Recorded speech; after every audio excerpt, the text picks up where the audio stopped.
Welcome to this online course on hands-on artificial intelligence with Python and Keras. My name is Sandipan Das and I will be the course instructor. I work as an R&D engineer in the field of autonomous vehicles in Sweden.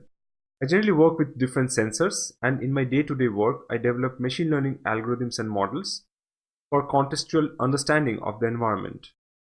Now let's go to the course overview. What we will go through during this course is like 5 sections.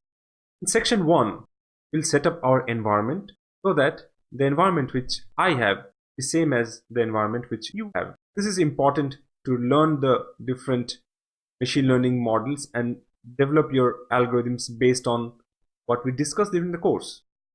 Next, we'll develop a model based on Keras, which will help to navigate an autonomous car in a simulator. This simulator is open source, which can be downloaded online, and I will provide you the link. During the next section, in the section 3, we'll learn about reinforcement learning, and we'll develop an AI agent which will help navigate a model in an environment without hitting the obstacles. The goal is to score as much high as possible. Why reinforcement learning is necessary? Because in many cases we don't have too much of training data. And in that case, reinforcement learning kind of networks will help to navigate the different obstacles or the environments or solve any problem which you like to solve.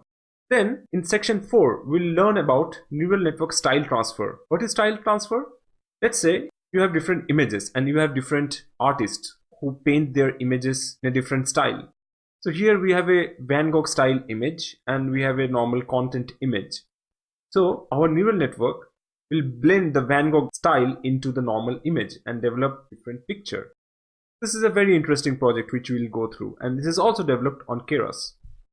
And finally, we will conclude our learning, and I will provide some hints about what to continue learning next to be an awesome deep learning practitioner. The basic prerequisites for this course are Python programming, and a basic understanding of the machine learning models would be good. If you have a conceptual understanding of TensorFlow, it will not hurt. And I would guess that you would either have a Linux platform or you may have Windows, but you should have installed Linux inside a VM in that. This will help to create your development environment in the same way which I have. Let's get started.